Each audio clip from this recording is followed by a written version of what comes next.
TorahBox.com pour la diffusion du judaïsme francophone vous retransmet un enseignement du Rav Ron Shaya. Bonne écoute et bon limoud.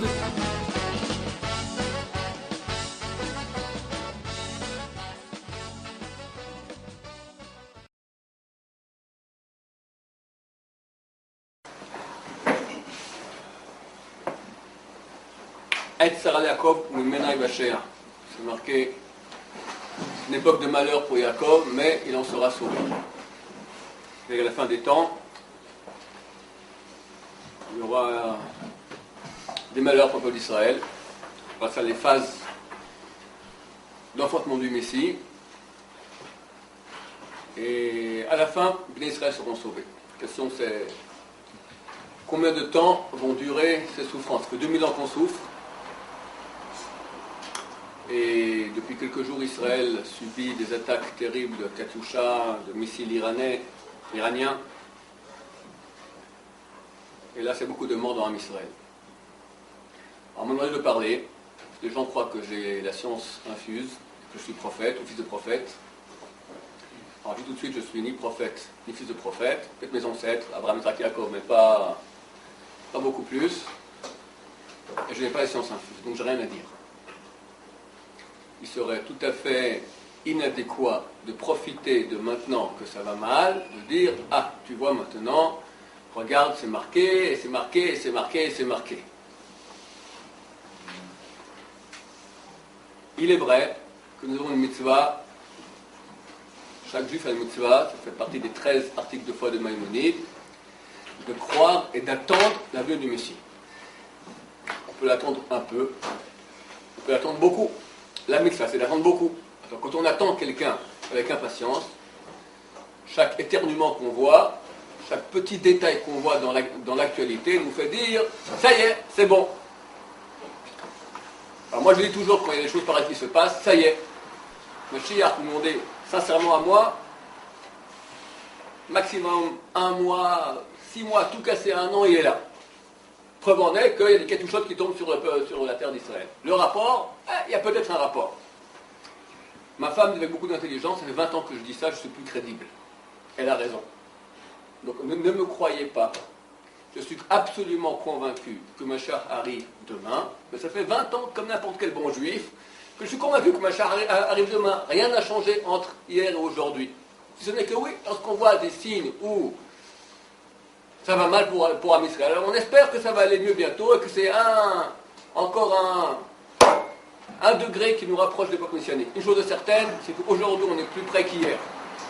Et demain on sera plus proche qu'aujourd'hui de la venue du Messie. Mais est-ce qu'on peut dire ça y est? Sincèrement, non. Est-ce que je suis convaincu que ça y est? Sincèrement, oui. Est-ce que je me trompe? Sûrement. Jusqu'aujourd'hui je suis toujours trompé. On dit, bien un jour je ne me tromperai pas. Oui, ok, mais après 100 fois, 1000 fois que tu es trompé, une fois que tu ne te trompes pas, c'est normal. Donc il ne faut surtout pas rentrer dans une psychose et croire que.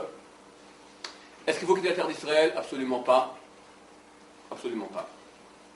Tant qu'il n'y a pas un danger imminent, et actuellement il y a des endroits en terre d'Israël qui ne sont pas en danger, il n'y a aucune raison de quitter la terre d'Israël. Aujourd'hui, le Rav Shark et le Rav Eliashiv va dire, aujourd'hui il n'y a aucun endroit qui est sûr dans le monde pour les Juifs. Aucun. C'est pas mieux en France, c'est pas mieux nulle part.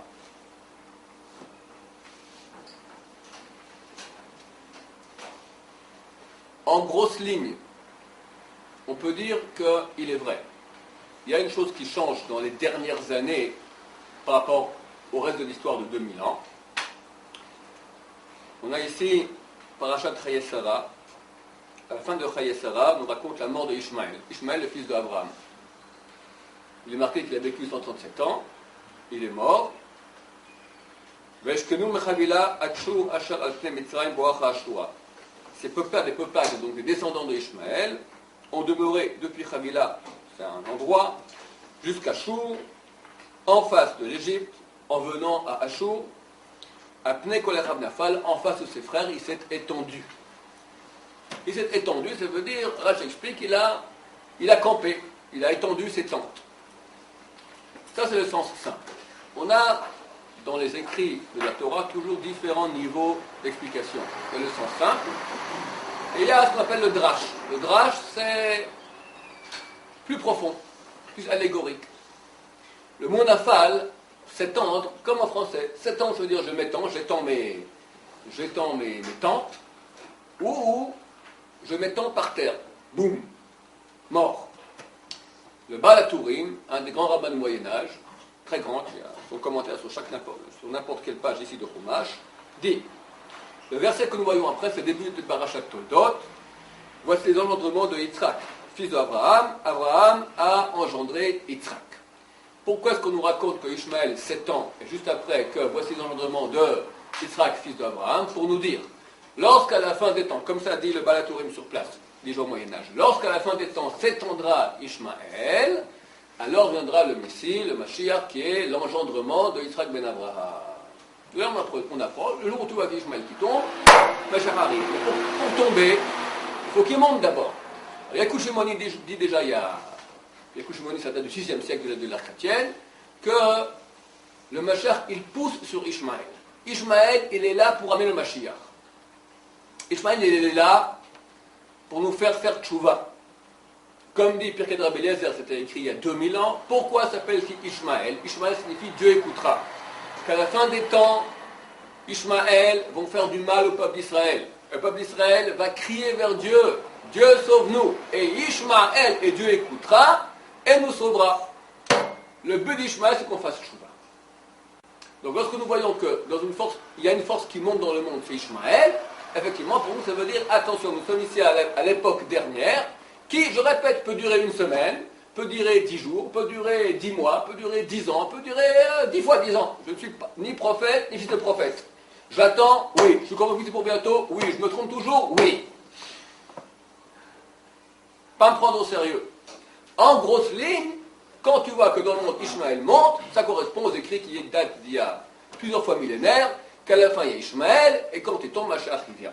Maintenant, personne est prophète pour savoir quand viendra Mashiach, c'est marqué au contraire celui qui fait des calculs, et j'ai des calculs, qui tombent sur cette année, sur l'année prochaine, c'est marqué, il y a une promesse que tout ceux qui fait des calculs, ils se trompent.